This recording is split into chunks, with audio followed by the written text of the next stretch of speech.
we have this week's Torah portion, and it started a new book in the Torah called Vayikra, which is translated strangely as Leviticus.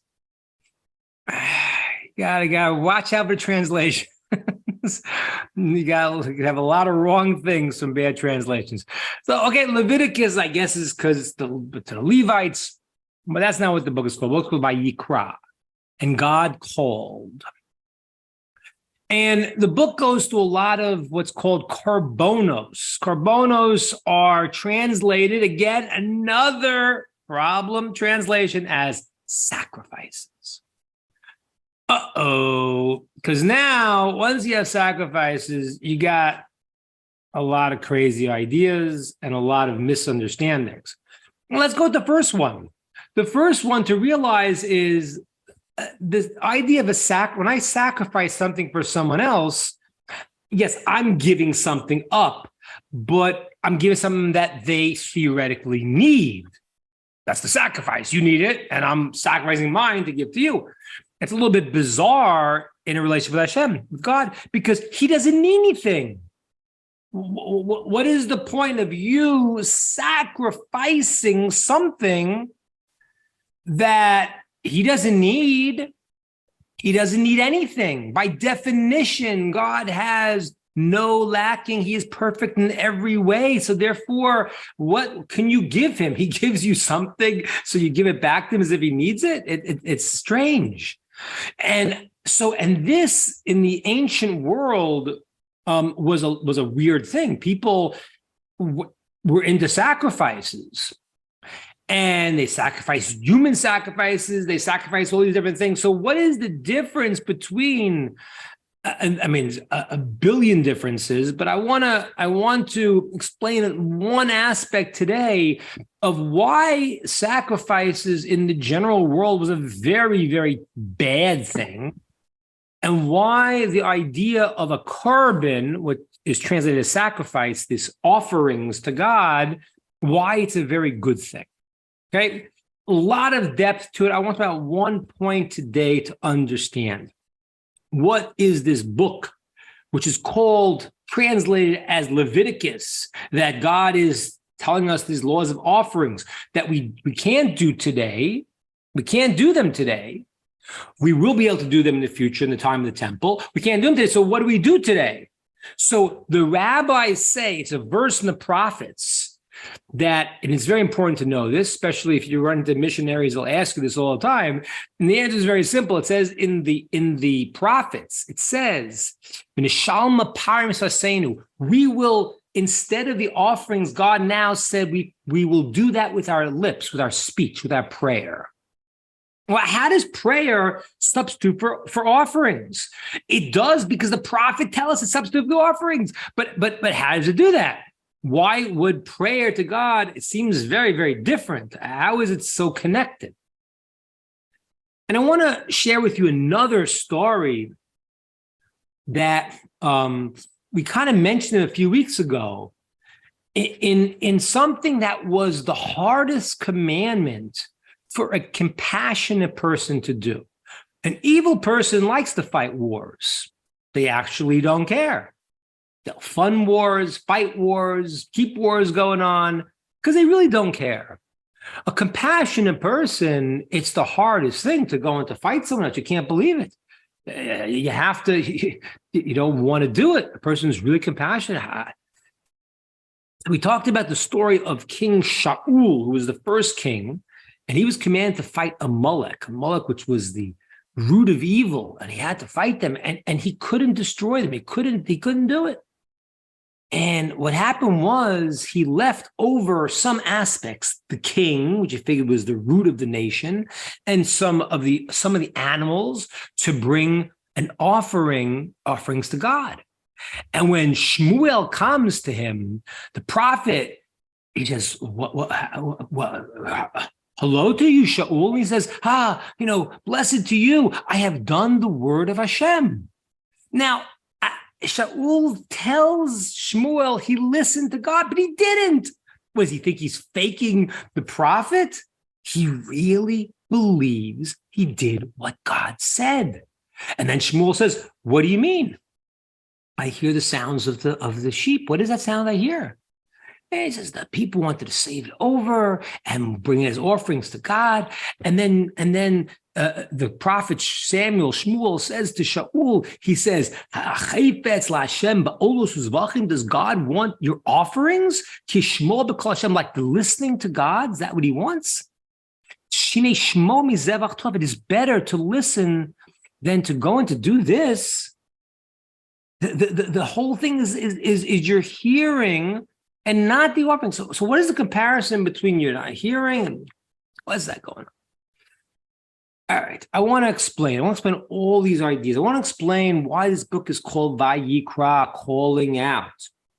And I want to explain what this term, not sacrifice, but korban is the root of the word to bring close. How does this process of the offerings bring us close to God?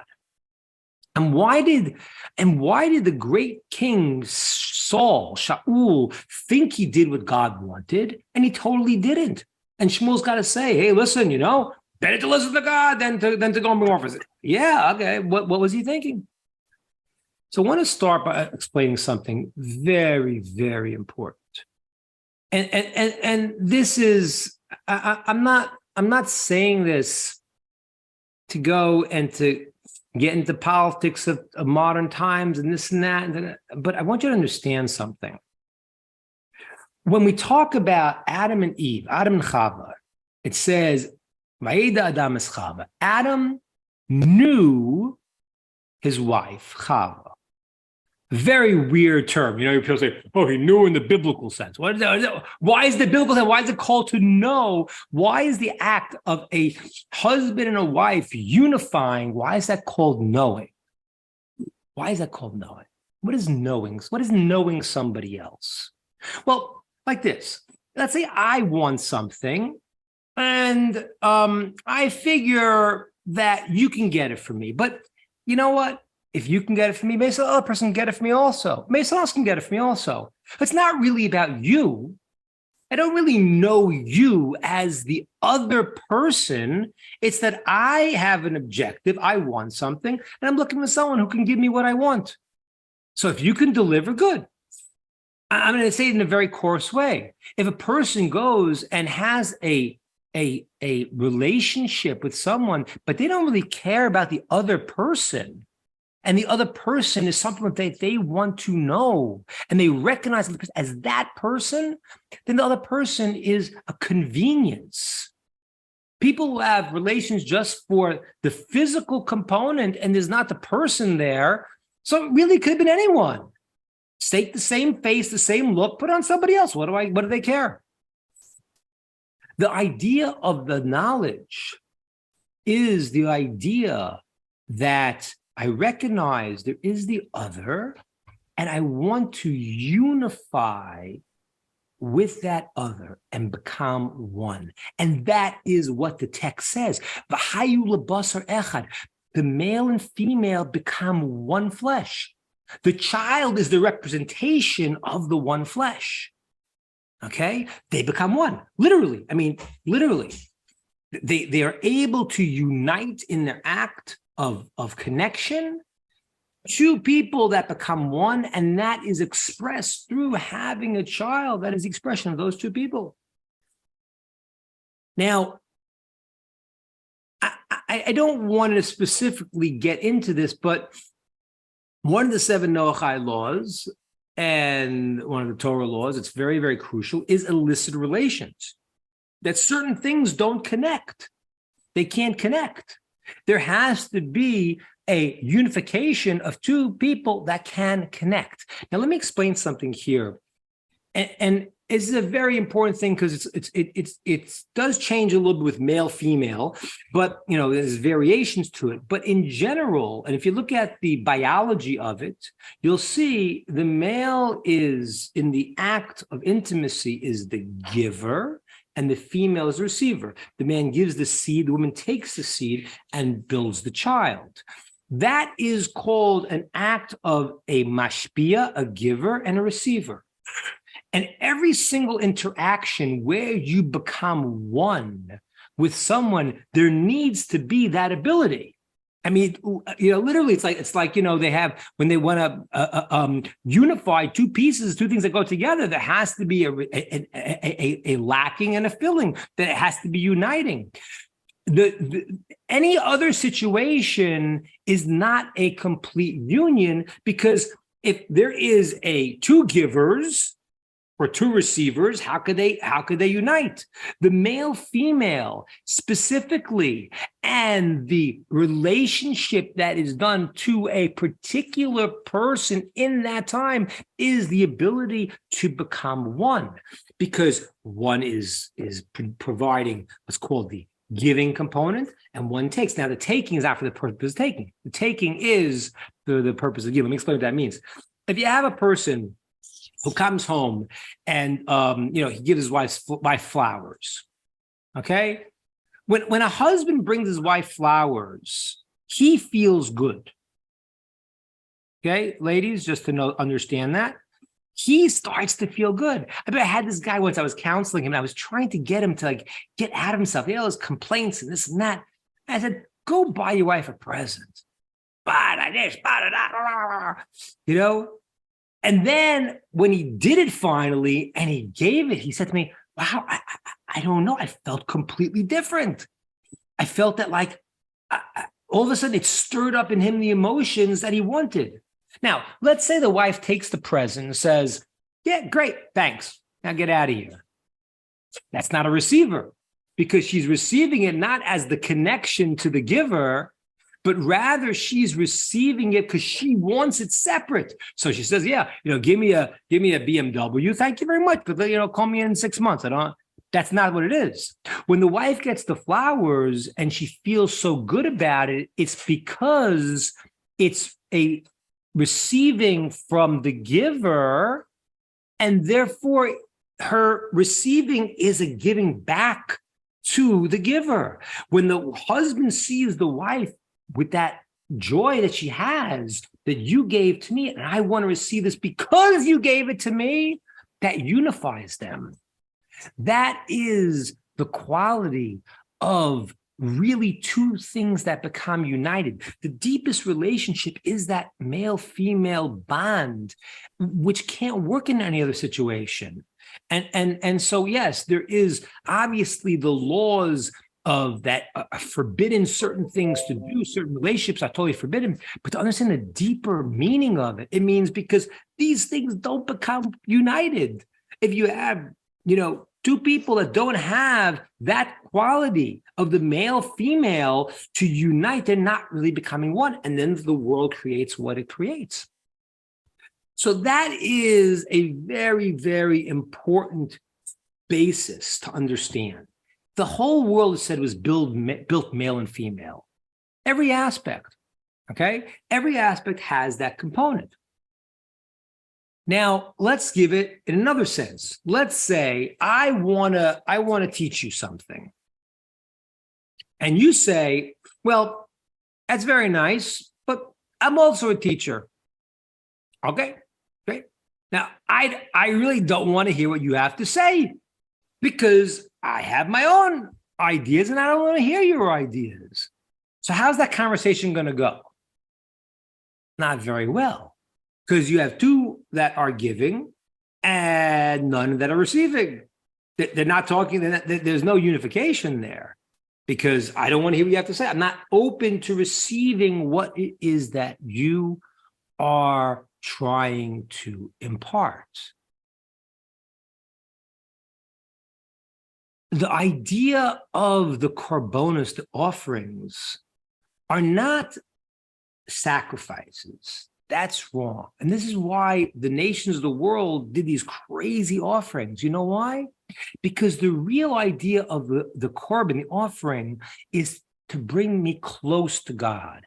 How does that happen? Because I say, I want to receive from you. The bringing of the offering is to say, I am lacking. I don't have. I am trying to go and to, so to speak, appease, not really appeasing God, but in the sense that I'm giving of myself to show that I am open. I need to receive from you. That was why Shmuel said to Shaul, what did you do here? God doesn't want your offerings. He wants you to listen. What does that mean? Shaul thought, I'm doing exactly what God wanted. I'm doing exactly what he wanted. What did he want? It can't be that he wanted me really to destroy these people. What's the point? It can't be. So he must have meant something else. You know why? Because he really wasn't listening to what God wanted. He made his calculation. Somebody comes to you and says to you, this is what I want you to do. But you say, I want something different. So you couldn't have meant that. You couldn't have meant that. He wasn't fooling around. Saul thought he did what God wanted. He said, it can't be. That doesn't make sense. And that's why Samuel the prophet says to him, no, it's not. It's about really hearing. As we said last week, the ears are always open. It is the ears and the body is like the female relationship. So the ears are open to receive. And therefore, you misunderstood the whole thing. God doesn't want your offerings. Your offerings are you're making your statement. It's not your receiving, it's your own ego. You don't think God said this, so therefore you have your own ideas. Ladies and gentlemen, this is what the nations of the world did. And I want you to understand this. The sacrifices of the nations of the world, they even made human sacrifices and all these crazy things. You know why? Because it had nothing to do with the relationship to God. The idolatry was called witchcraft, kishuk, black magic. They were trying to manipulate their spiritual forces to get what they wanted, right? That's what it is. If they go and they say, listen, I'm going to make this incantation. This is my genie bottle. I'm going to say this. I'm going to do that, and then I'll get these forces to do what I want. That's the way people relate to God today. They think, they're going to go, I'll pay my dues, I'll go do this, I'll say that, and then God will give me what I want. But you're not really opening to hearing what he wants. You're pushing what you want, and that is the same thing that they were doing with their offerings. Their offerings were not about, I am opening myself to get close to you. What do you want me to do? What are you telling me to do? Because I'm open to hearing. That was the power of the korbanos, the offerings. They were to karov, to bring us close to God. It was a statement of, listen, my life is what my we can't go and give our lives up, because then, unless he wants us to, because then we can't do what he wants us to do. A representation of that is to say, it's like I'm giving myself up, like this offering I'm giving, because I don't have another ability to do something unless I am open to hearing what it is you want. And that's why the book is not called Leviticus, it's called Vayikra. God called specifically to Moses to saying, I want you. It's not about somebody else. It's about this relationship. That is where we have to start from. We got to think to ourselves, when I'm saying I'm doing this, I'm doing that, so what's my objective? Why do I want that? How do I, what is it that I am trying to receive here? Am I really trying to hear what God says I should do? Is that what I'm about? And that really is, as I said, in the world today, it really is where everything goes awry, because people are not able to have a unifying relationship where when I am giving to you and you're receiving, and the receiving is giving back to me, however it is, but it's a unification. Unification means you got to be open to receive what another, if it's a teacher, if it's a spouse, what they're giving, to be able to become really unified. That is what this book of Vayikra is about. It's about the way to come close to God by realizing we're lacking. People, it's an amazing thing because we fight it all the time, but we are created in a way that we are lacking. And if you think about it, 4 hours go by, and that's why we have some Jewish fast days. When a person fasts, what happens is you really realize how fragile you are. You don't realize when your stomach is full. You don't realize it. Go 5, 6 hours, 7 hours without eating. All of a sudden, you're like, why did God create it that way? Because He's saying to us, yes, when you realize your own nature, that I've created you with this lacking, but the lacking is actually how the process starts. I want to tell you something. People ask, like they think, who, let's take male, female, who starts the relationship? So people think, very often it's certainly in old school, they would say it was the man. It really isn't. It really isn't. In a couple, when the female has she has the power of called chukka, of yearning, more than the male. The male may have desire, he wants something, but the female has a yearning. That yearning is how the process starts. When she sees, wait a minute, I have this yearning, so that draws then the male energy. That's how the process works. So when God created us in a way we have lacking, when we say, wait a minute, I recognize my lacking, and now I want to be connected, that's the greatest thing in the world. That's the process. So we spend so much time trying to tell ourselves, no, we got it all together, instead of taking a minute and saying, you know what? I don't. And, that's the way you made me, God. Help me to take the next step. That is the only ability a human being has to be able to receive. Like I mentioned last week, if you think your vessel is full, you can't get anything. So the process really starts from our perspective when we realize that we are lacking. If we don't eat 5 hours, I'm crazy. So when we realize that we need everything, and that's the idea of the blessings, that we make blessings on food, the idea is to have a cognition that I actually constantly need. It's bizarre. We constantly need air. We constantly need food. We are not independent. And people like to think they are, but reality is, if you don't breathe for a couple of minutes, you can't survive.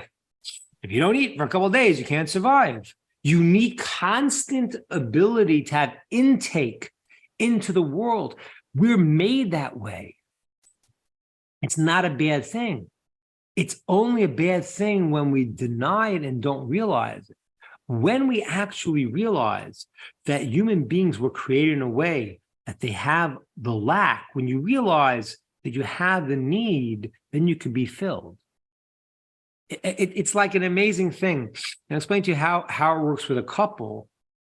It's literally like if you imagine when a couple comes together, it's like two parts being put together. One fits into the other, but it's not arbitrary. The couple means that the lacking that one has is fulfilled with the other specifically. That's why that couple is together.